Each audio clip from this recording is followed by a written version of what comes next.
All right, today we're in Unit 5, Lesson 3. Again, we're out of Chapter 11 in the textbook. We're going to be talking about probability distributions in this lesson. The content standard we're going to be focusing on is analyze decisions and strategies using probability concepts, for example, product testing or medical testing, or pulling a hockey goalie at the end of a game. The mathematical practice we're focusing on is number 2, reason abstractly and quantitatively. All right, so jumping into our first example, this one is about identifying and classifying random variables. Part A says identify the random variable in the distribution and classify it as discrete or continuous and explain your reasoning. So the thing that we're looking at is the number of hits for the players of a baseball team. So our variable, in this sense, X would be the number of hits that happen. The number of hits is what we're studying, which is finite, meaning that it doesn't go on forever. You can't have an infinite number of hits. You can count the number of hits. That makes something a discrete variable. Discrete means that it can be both finite and countable. And even though they didn't define this, that's what it means. Part B. Our scenario this time is the distances traveled by the tee shots in a golf tournament. So our variable would be the distance traveled, which could take on any value in a certain range. So it's continuous. So continuous data means it can take on any value, whereas discrete means that there's a set specific number. So this is kind of, I feel like you might be able to try to argue that distance traveled could be discrete because the distance is one specific number. So I don't really think this is a great example showing the difference between discrete and continuous data.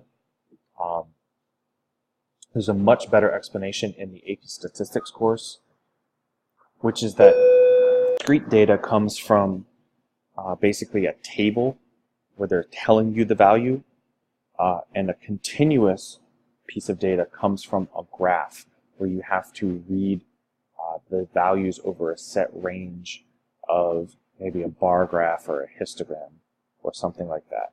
So discrete comes from a table and continuous comes from a graph.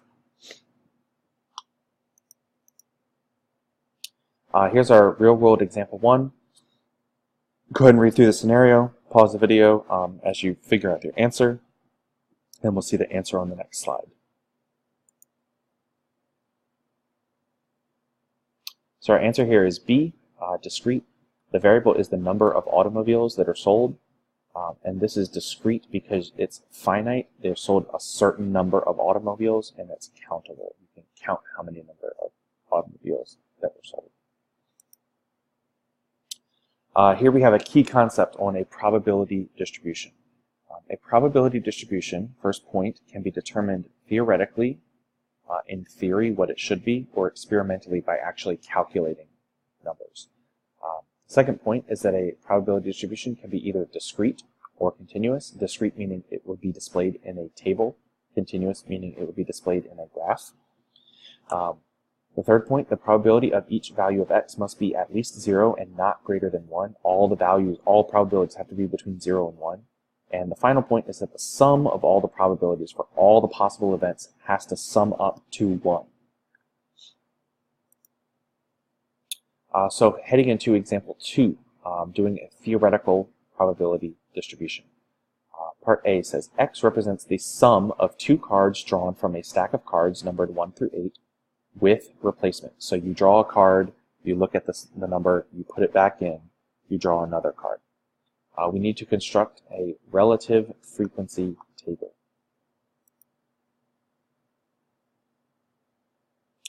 So the theoretical probabilities associated with drawing 2 cards from a stack numbered 1 through 8 can be described using a relative frequency table. When 2 cards are drawn, there's 64 total outcomes. Because you have 1 through 8, that's 8 choices. And you're drawing 2 cards, so you do 8 to the second power, which is 64. To determine the relative frequency or the theoretical probability of each outcome, you need to divide the frequency, how often it occurs, by 64.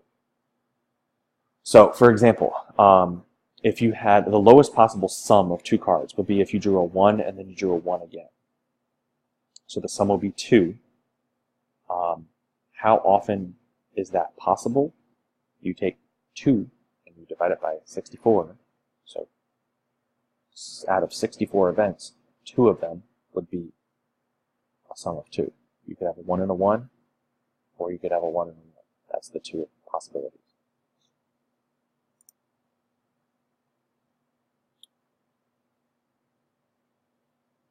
Just said that wrong. Because you can only have 1 and 1, that's the only possible way of getting a sum of 2. There's one possibility for getting that. I confused the sum with the frequency. The way of getting a 3, you could have a 1 and a 2, or a 2 and a 1. So there's 2 outcomes. 2 out of 64 reduces to 1 over 32. The way you get a 4, you could have a 1 and a 3, a 2 and a 2, or a 3 and a 1. There's 3 ways out of 64, etc. You keep on going, figuring this out. This is your relative frequency table. Part B. X represents the sum of two cards drawn from a stack of cards numbered 1 through 8 with replacement. Graph the theoretical probability distribution. So the way you graph it would just be to take all of the probabilities from part A.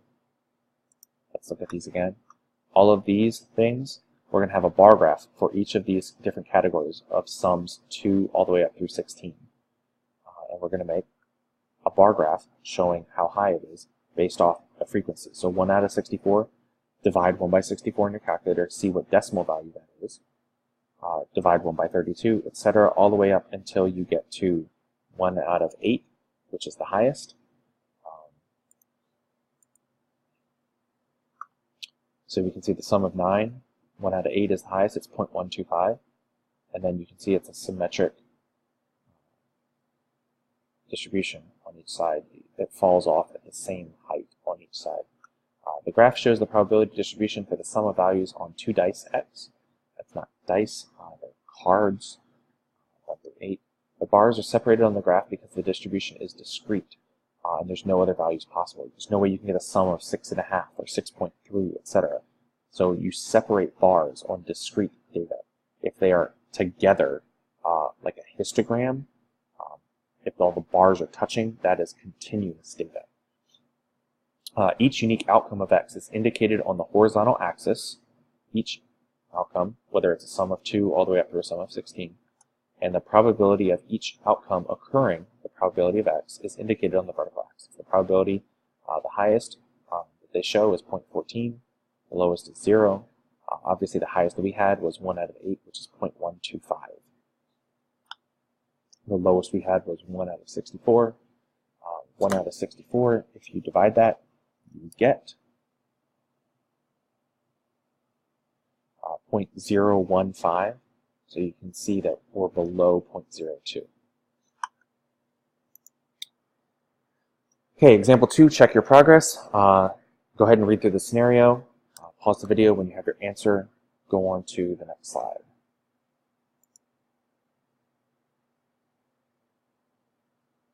Okay, here we have choice A. We're looking at drawing 2 cards from a stack 1 through 5 with replacement. So obviously the fact that the scenario is similar means that A and B should have been your only possible choices for the probability. And notice that the scale on the y-axis for choice B, the probabilities are whole numbers, 1, 2, 3, 4, 5, 6. Whereas here they are decimal values, 0.05, 0.10, 0.15. And remember that probabilities have to be, each individual probability has to be between 0 and 1. So as soon as you see numbers on the y-axis that are larger than 1, it's not a possible answer choice. Example 3, experimental probability distribution instead of theoretical. Part A, X represents the sum of 2 cards drawn from a stack of cards numbered 1 through 8 with replacement. Construct a relative frequency table for 64 trials.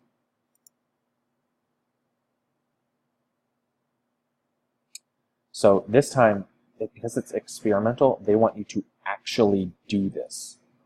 So they want you to do this 64 times. This would be very tedious to do by hand. So typically things like this are done on the calculator. You simulate drawing 64 things using a random number generator. So I'll show you how to do that on the calculator. So I'm going to come over to my calculator. What I want to do is I want to simulate drawing a number between 1 and 8, and I want to simulate that happening twice. So the way you do that is you go to the math command, and you go over to the probability menu. You pick 5, which is random integer. Our lower number is 1.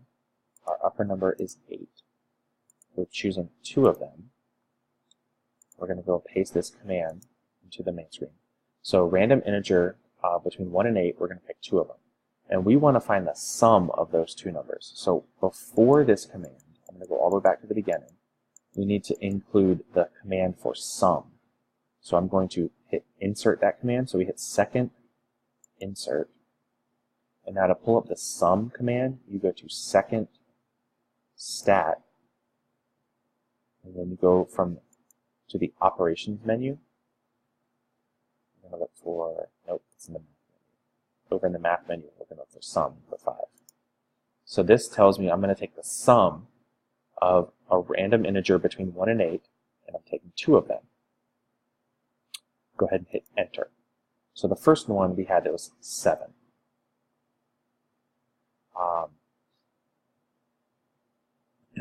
Then we're going to do it again. What you want to do is record your numbers as you do them. So you might want to put them in list 1. You might want to write them down by hand. Then basically what you're going to do is you're going to hit enter again. The next time you got 9. So I don't know what the 2 numbers were. Maybe they were 5 and 2 here to get 7. Maybe they were 3 and 4. Maybe they were 6 and 1. I don't know. It's not really important. It's just that you want to find the sum 64 different times. You're going to have to go through and hit enter 64 times. That's 3 trials. There's 4 trials. There's 5 trials, etc. You just keep going until you get 64 trials. So this is just one experimental one probability distribution function that was created based on the data that they did. You would get potentially the same thing or potentially a different answer depending on your trial because it's random numbers that are being generated. But when they did their 64 trials, they got a sum of 2 one time. Going through, they got a sum of 8 12 times. They got a sum of 13 2 times. You just want to list everything out. You record the frequencies. You're going to take each of the frequencies and divide by the number of trials, which is 64. That will help you find the frequency, the probability of each one. And then you want to sketch it in a table. So here we have it in a table. You can see that our answers are somewhat different from the theoretical probability because what happens in theory does not always happen exactly the same in practice. Part B, we are going to now graph the experimental probability function. This is the graph of the table that we made in Part A. You can see this one is not symmetric. There's way more data that showed up here between 4 and 7 than shows up between like 9 and 13. However, if you put a curve over it, it would still have a peak around the middle, which is what you'd expect. You can just see that it's not exactly symmetric though. We're going to go ahead and pause the video now and pick up with the next example in the next video.